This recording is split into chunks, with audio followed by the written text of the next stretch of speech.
ঠাকুরগাঁওয়ের সরকারি গোডাউনের ৪৫ টন চাল নিয়ে চালবাজি, যমুনার অনুসন্ধানে উঠে এলো সিন্ডিকেট আর অনিয়ম, ধামাচাপা দিতে ঘুষের প্রস্তাব।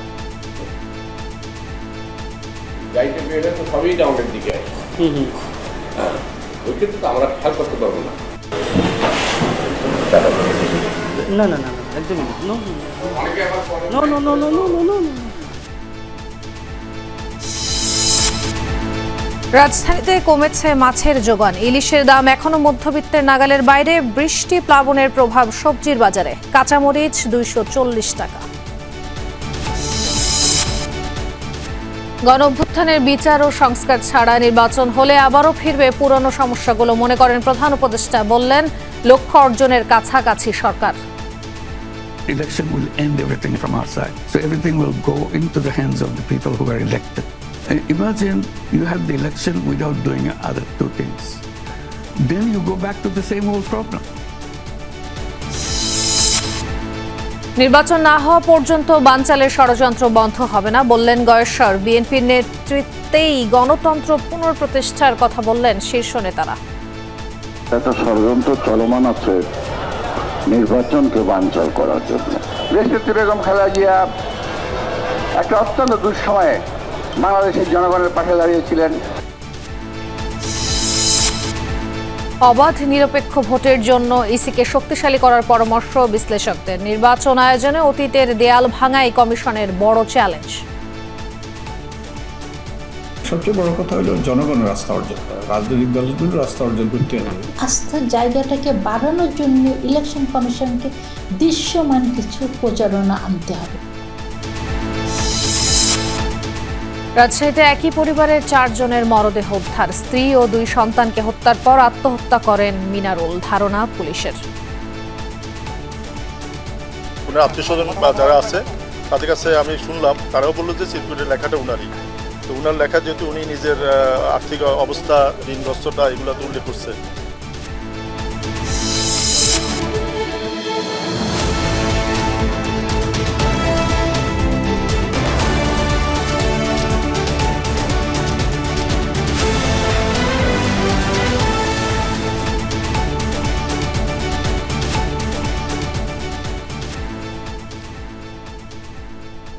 দেখছিলেন শিরোনামগুলো। এছাড়াও দেশ বিদেশের আরও খবর নিয়ে দুপুরের বাংলাদেশে আপনাদের সাথে আছি আমি খান তাজনিন আহসান।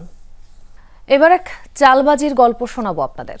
সরকারি গুদামের চাল ঠাকুরগাঁও থেকে আসার কথা ছিল ঢাকায়, কিন্তু সেই চাল মিলল পঞ্চগড়ের তেঁতুলিয়ায়। অবশ্য ঢাকা থেকে জানানো হলো ৪৫ টন চালই বুঝে পেয়েছে তেজগাঁও সিএসডি।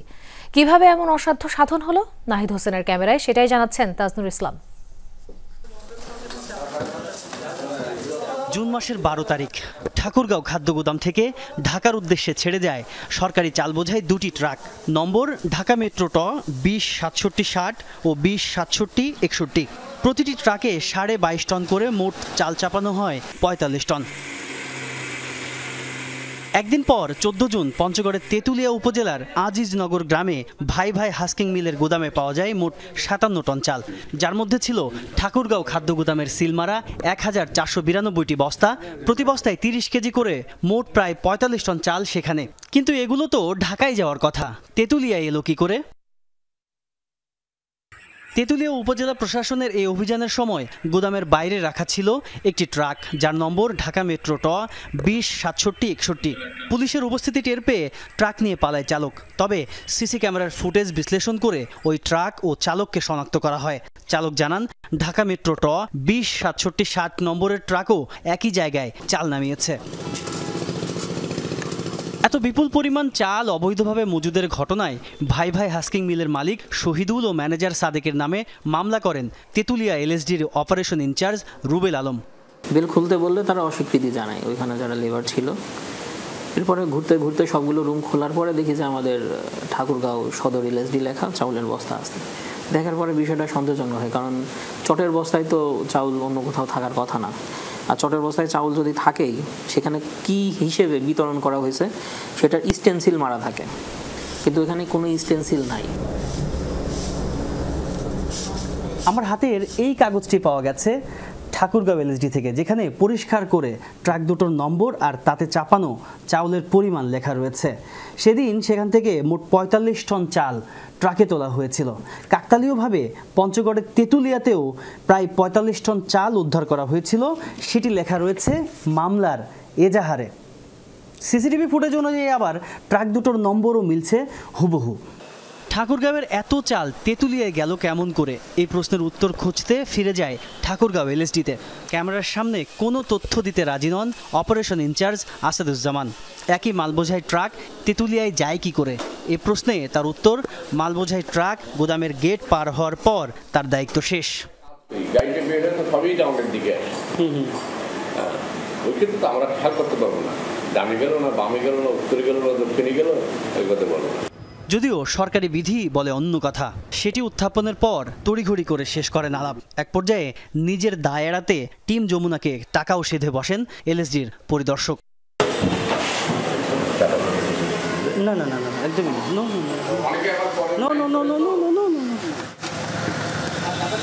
তেঁতুলিয়ায় মজুদ থাকা বিপুল পরিমাণে চালের বাজার মূল্য প্রায় ২৪ লাখ টাকা। এবার ঘটনাস্থল তেঁতুলিয়ার আজিজনগরে টিম যমুনা। যার গোদামে এখন পড়ে আছে জব্দ হওয়া চাল, তেঁতুলিয়া এলএসডির ওসি রুবেল আলমের এমন ভান যেন কিছুই জানেন না তিনি।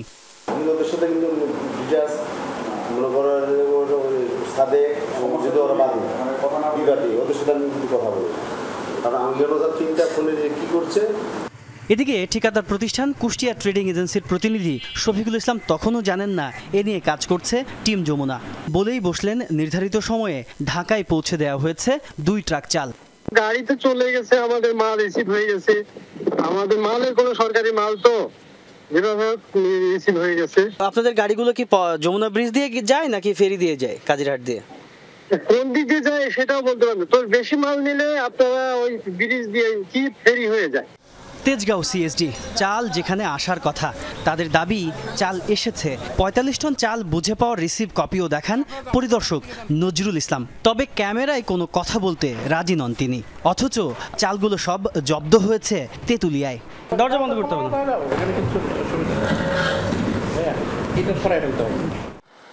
ট্রাকগুলো চাল নিয়ে ঢাকায় আসতে যমুনা সেতু অথবা কাজিরহাট ফেরিঘাট দিয়ে ঢুকতে হয়। ফেরিঘাটে ১২ জুন থেকে ১৪ জুন সমস্ত টিকিট ঘেঁটে খুঁজে পাওয়া যায়নি ওই দুটো ট্রাক পার হওয়ার কোনো তথ্য। কাজিরহাট আরিচা অঞ্চল দিয়ে আপনাদের অনুসিদ্ধান্তের যে গাড়ি দুটির নাম্বার ২০৬৭৬০ এবং ২০৬৭৬১ নম্বরের গাড়ি আমাদের মেমোরিতে বা নথিতে কোনো জায়গায় পারাপার হয়েছে এরকম কোনো রেকর্ড আমাদের নাই। তাহলে কি সেতু দিয়ে গেছে? যমুনা সেতু দিয়ে ৬ চাকার ট্রাকে ২২ টনের বেশি মালামাল পার করার কোনো সুযোগ নেই। টোল প্লাজার তথ্যও বলছে সেতু পার হয়নি ওই ২ ট্রাক। ওই জায়গা থেকে নিয়ে আপনার ওই যে ইসা আনলোড করতে আর কি তেতুলিয়া শহরে ২০৬৭৬১ সিএসজিতে তো গেছে গাড়ি। আপনি ওই জায়গায় কর্মী দেখেন, সিএসজিতে কর্মী দেখেন। আপনি গেছিলেন কিনা? আপনি সিএসডি থেকে আপনি গেছেন? হ্যাঁ, সিএসজিতে তো আমি অনেকবারই গেছি ভাই। এখন কোন দিনের যে ভাই। এখন প্রশ্ন হলো, যদি ধরা না পড়তো এই ৪৫ টন চাল তাহলে কি হতো? তেঁতুলিয়ার পরিদর্শক রুবেল আলমের কাছ থেকে জানা গেল খাদ্য গুদামের অন্ধকার কিছু গল্প। অবশ্যই আপনার মাল আপনি যদি আমাকে না বলেন যে আমি আপনাকে অফার করলাম স্যার চালটা বেশি দিয়ে আপনাকে ৪০ টাকা আমি ঠিক আছে চাল লেগে ইনভয়েস হলো পাসপোর্ট ভি ইনভয়েস চালান দিতাম। ফার্স্ট সেকেন্ড থার্ড যে ঠিকাদার তার থেকে দেওয়া সে মাল আর ইনভয়েস পৌঁছায় আমি পেয়ে গেলাম মাল পাচ্ছি। চাল আটকের পর গ্রেফতার হয়েছিলেন ভাই ভাই হাস্কিং মিলের ম্যানেজার সাদেক। এখন অবশ্য জামিনে রয়েছেন তিনি ও মিলের মালিক শহীদুল। এ ধরনের ঘটনার আড়ালে কত চালান যে খোলা বাজারে বিক্রি হয়ে যায় তার কোনো ইয়ত্তা নেই। অথচ এই চাল থাকার কথা গরিবের পাতে। তদন্ত হয়, তবে সাজার তেমন কোনো নজির নেই। লোভের ঊর্ধ্বে উঠে কেউ কি দায়িত্ব নেবেন গরিবের চালের? তাজনুর ইসলাম, যমুনা নিউজ, ঢাকা। রাজধানীতে কমছে মাছের যোগান, এজন্য দাম বেশ চড়া দাবি বিক্রেতাদের। ইলিশের দাম সামান্য কমলেও তা মধ্যবিত্তের নাগালে আসেনি। এদিকে বৃষ্টি ও প্লাবনের প্রভাব পড়েছে সবজির যোগানে।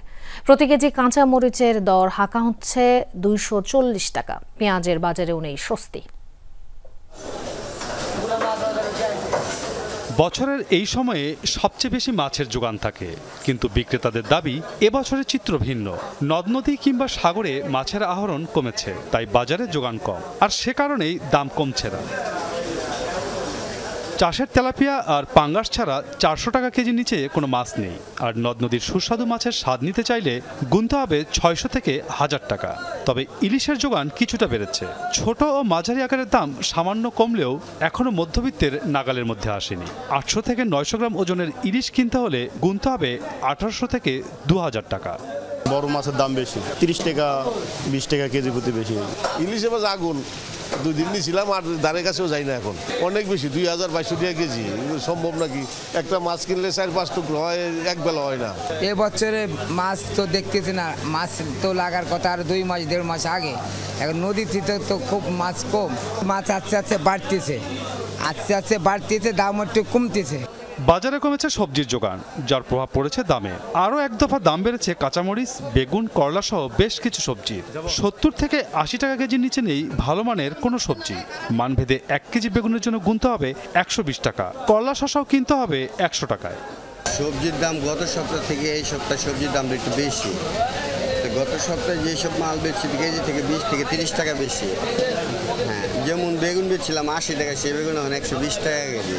করলা বেচছে 80 টাকা, সে করলা এখন 100 টাকা কেজি। বৃষ্টিটা কমে যাবে, আবার রোদ উঠবে, তখন আবার মাল বেশি আসলে তখন একটা বাজার সমাধানে আসবে যে দাম একটু কম আসতে। আজকে সকালে একরকম, বিকেলে একরকম।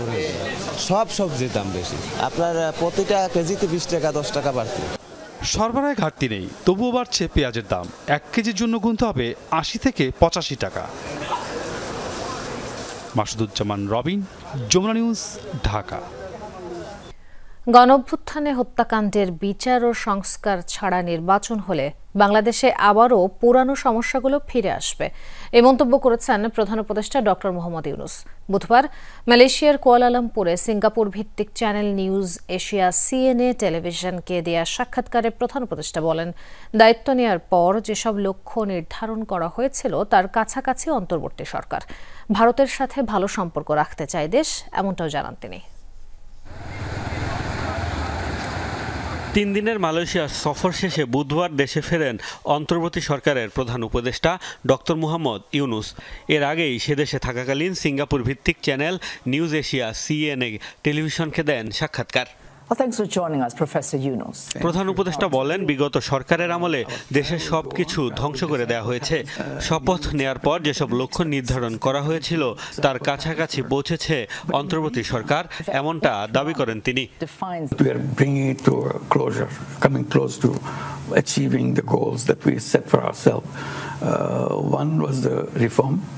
গ্রহণযোগ্য উৎসবমুখর নির্বাচন আয়োজনের কথা জানান প্রধান উপদেষ্টা। তবে আশঙ্কা, গণ অভ্যুত্থানে হত্যাকাণ্ডের বিচার ও সংস্কার ছাড়া ভোট হলে বাংলাদেশে আবারও ফিরবে পুরনো সমস্যাগুলো। The election will end everything from our side. So everything will go into the hands of the people who are elected. Imagine you have the election without doing other 2 things. Then you go back to the same old problems. Doctor Mohammad ইউনূসের দাবি, পাকিস্তান ও চীনের মতো ভারতের সঙ্গেও ভালো সম্পর্ক রাখতে চায় অন্তর্বর্তী সরকার। Definitely we have a good relationship. Pakistan, China also would like to have good relationship with India. We never said we don't want to have good relationship. Simply saying what are the problems. জাতীয় নির্বাচনের পর সরকারে থাকার কোনো পরিকল্পনা নেই বলেও জানিয়েছেন প্রধান উপদেষ্টা। মোস্তফা মাহমুদ, যমুনা নিউজ। নির্বাচন না হওয়া পর্যন্ত বানচালের ষড়যন্ত্র বন্ধ হবে না, এ বিষয়ে নেতাকর্মীদের সতর্ক থাকার আহ্বান জানিয়েছেন বিএনপির স্থায়ী কমিটির সদস্য গয়েশ্বর চন্দ্র রায়। সকালে খালেদা জিয়ার জন্মদিন উপলক্ষে নয়াপল্টনে দলের কেন্দ্রীয় কার্যালয়ে মিলাদ ও দোয়া মাহফিল হয়, সেখানে এসব কথা বলেন তিনি। এ সময় কারো পাতানো ফাঁদে পা না দেওয়ার আহ্বানও জানান নেতাকর্মীদের। মিলাদ মাহফিলে দলের স্থায়ী কমিটির সদস্য নজরুল ইসলাম খান বলেন, দেশে আবারও বিএনপির নেতৃত্বে গণতন্ত্র পুনঃপ্রতিষ্ঠা হতে যাচ্ছে। জনগণ অসন্তুষ্ট বা ভীত স্বতন্ত্র হয় এমন কিছু করা যাবে না বলেও নেতাকর্মীদের নির্দেশনা দেন তিনি। অনুষ্ঠানের প্রধান অতিথি দলটির স্থায়ী কমিটির সদস্য মির্জা আব্বাস বলেন, জেল জীবনে খালেদা জিয়ার উপর অত্যাচার, অমানবিক আচরণের সঙ্গে জড়িতদের বিচার হওয়া উচিত।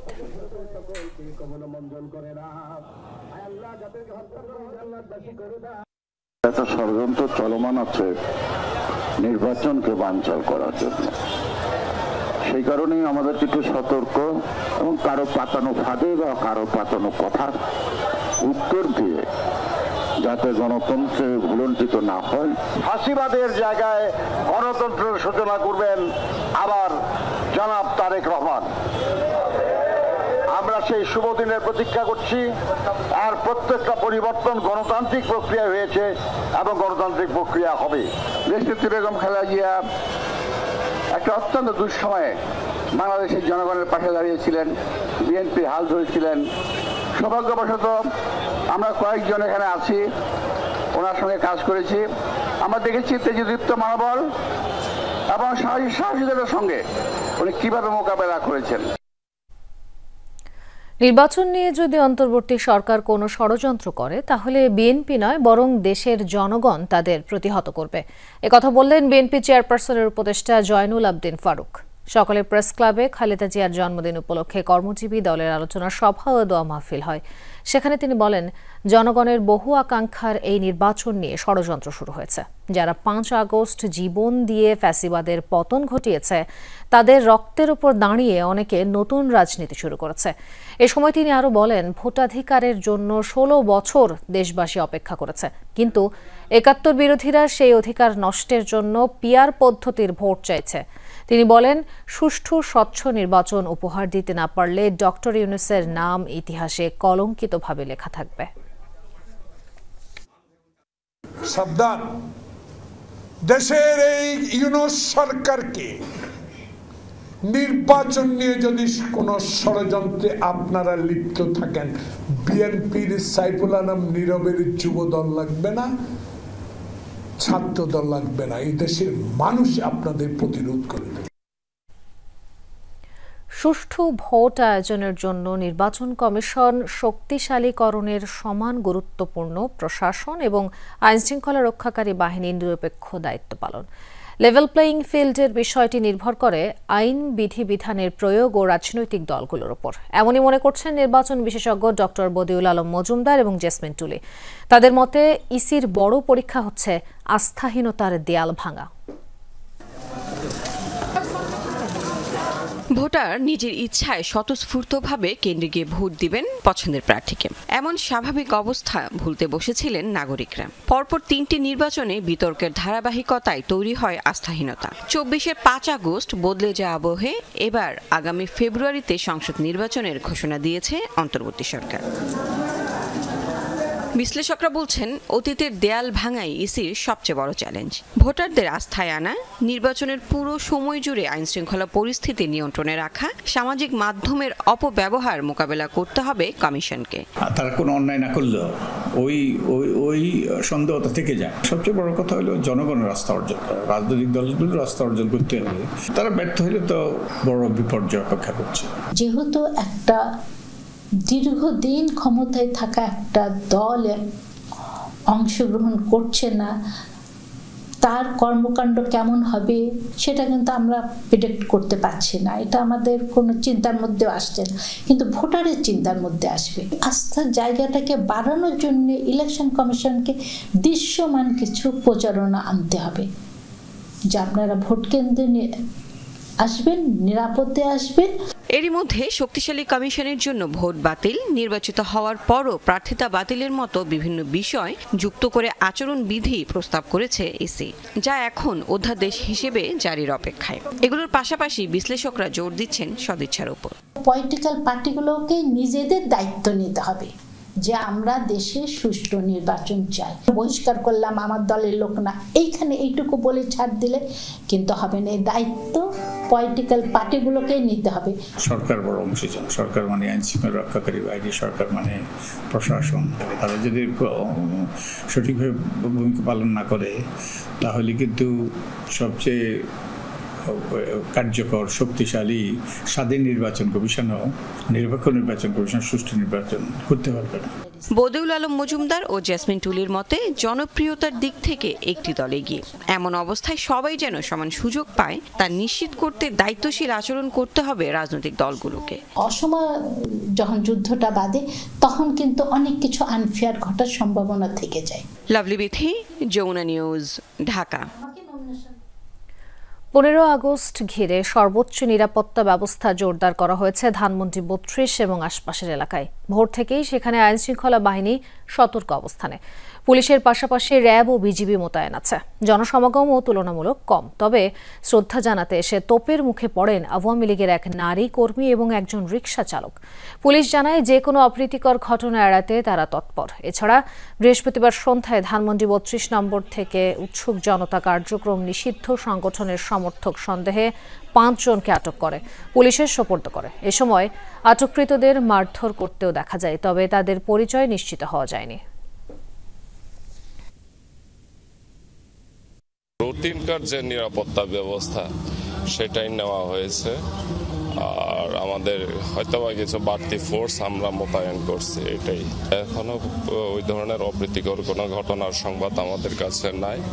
তবে এখানে ওই যে বিভিন্ন সন্দেহে আর কি কেউ বা মোবাইল চোর, ছিনতাইকারী অথবা নিষিদ্ধ ঘোষিত সংগঠনের সদস্য এইরকম সন্দেহ করে 5 জনকে আটক করা হয়েছিল।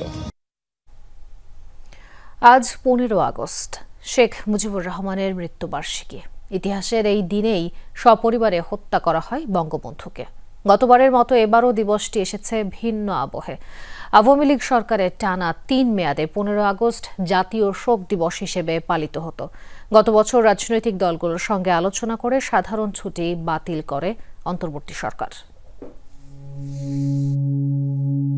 15 আগস্ট 1975 স্বাধীন বাংলাদেশের ইতিহাসে এক কালো অধ্যায়।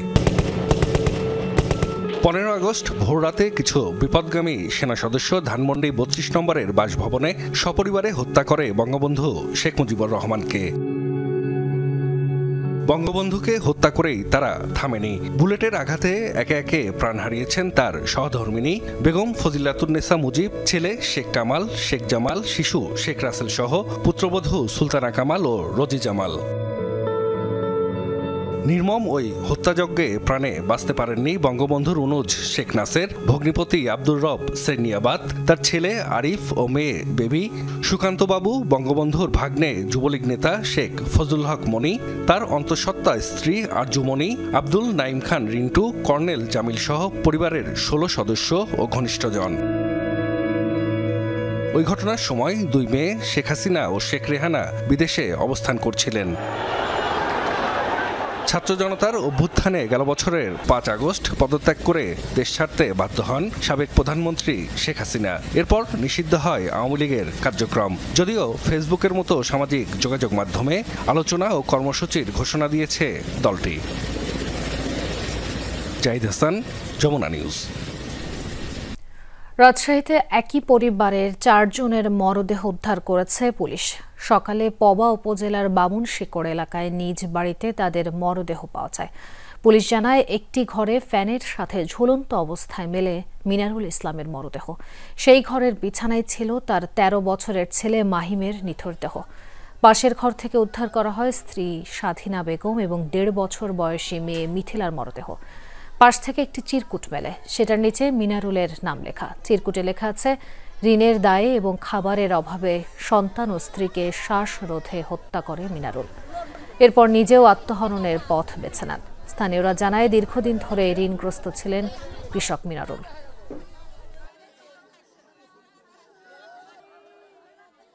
সকালবেলা বাইপাসে ব্যবসা বাণিজ্য করি, আসার পথে শুনলাম যে আমার শ্বশুরবাড়ির 4 জন মারা গেছে, গলার দড়ি দিয়ে মারা গেছে, এটা শুনেছি। ওই ছেলের বেটা, ছেলের বউ আর ছেলে বাচ্চা।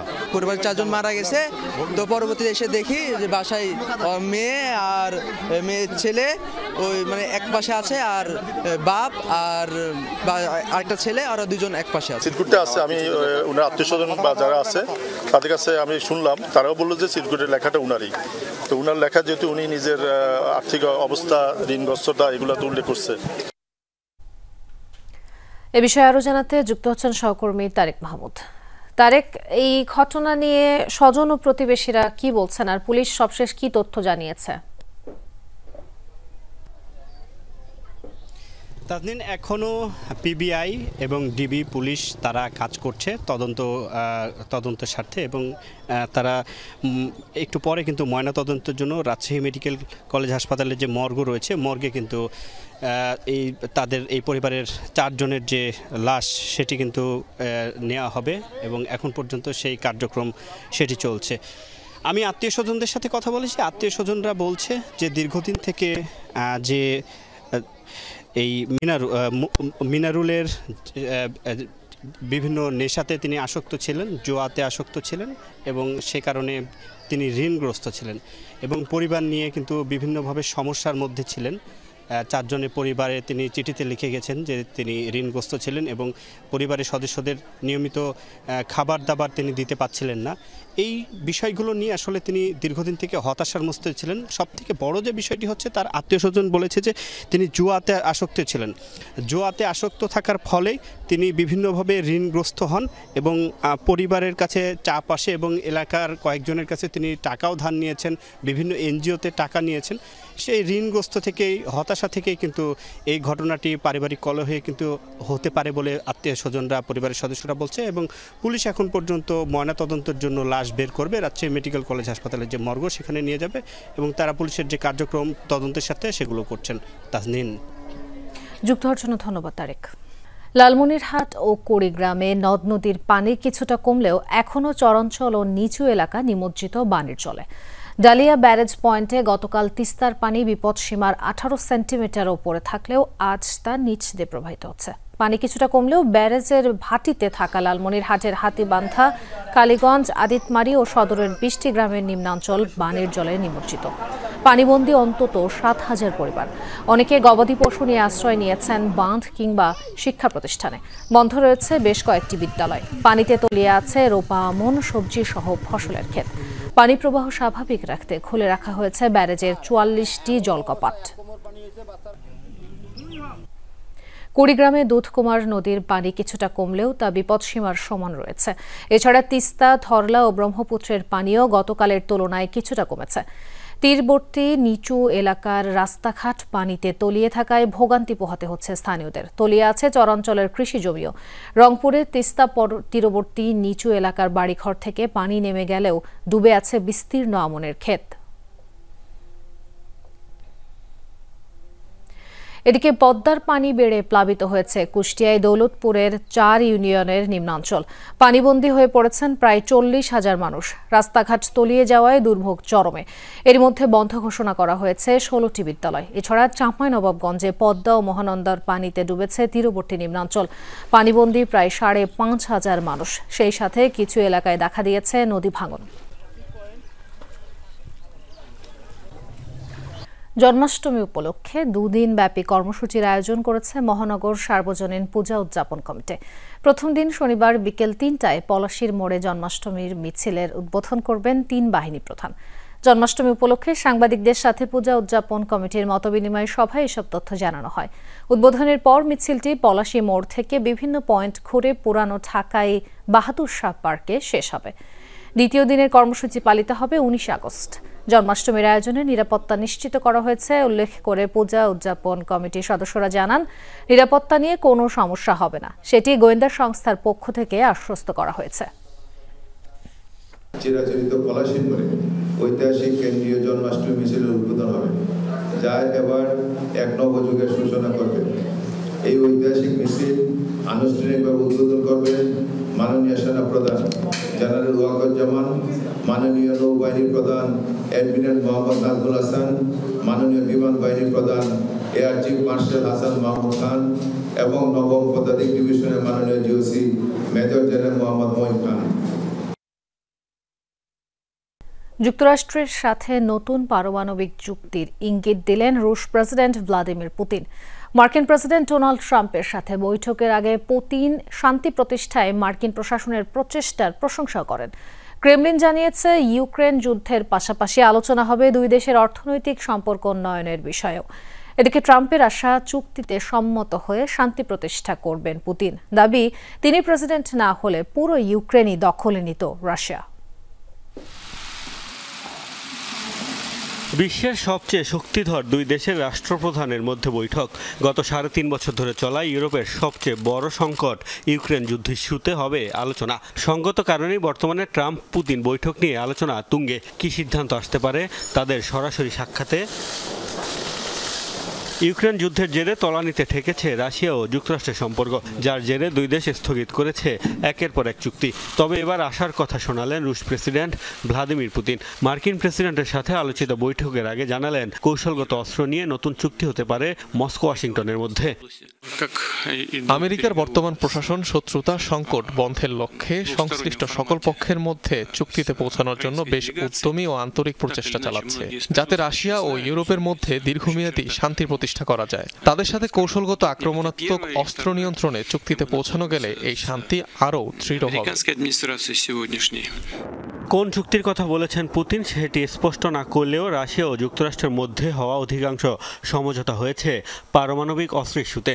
আর তাই বলা হচ্ছে, ভয়াবহ এই অস্ত্র নিয়েই নতুন কোনো চুক্তিতে পৌঁছাতে পারে দুই দেশ। এদিকে আশার বাণী শোনাচ্ছেন ডোনাল্ড ট্রাম্পও। তার প্রত্যাশা, শান্তি প্রতিষ্ঠা করবেন পুতিন ও জেলেনস্কি। জানান, দ্বিতীয় দফায় জেলেনস্কিকে সাথে নিয়ে পুতিনের সাথে বৈঠক করবেন তিনি। আশা করছি ফলপ্রসূ একটি বৈঠক হতে যাচ্ছে। ধারণা করছি পুতিন ও জেলেনস্কি শান্তি প্রতিষ্ঠা করবে। আমার মনে হয় প্রেসিডেন্ট পুতিন একটি চুক্তিতে পৌঁছাতে চান। আমি যদি প্রেসিডেন্ট না হতাম তাহলে তিনি পুরো ইউক্রেন দখল করে নিতেন। ক্রেমলিন জানিয়েছে, ট্রাম্প পুতিন বৈঠকে অগ্রাধিকার পাবে ইউক্রেন ইস্যু। তবে আলোচনা হবে অন্য বিষয়েও, যার মধ্যে অন্যতম দুই দেশের বাণিজ্য সম্পর্ক উন্নয়ন। মোস্তফা মাহমুদ, যমুনা নিউজ।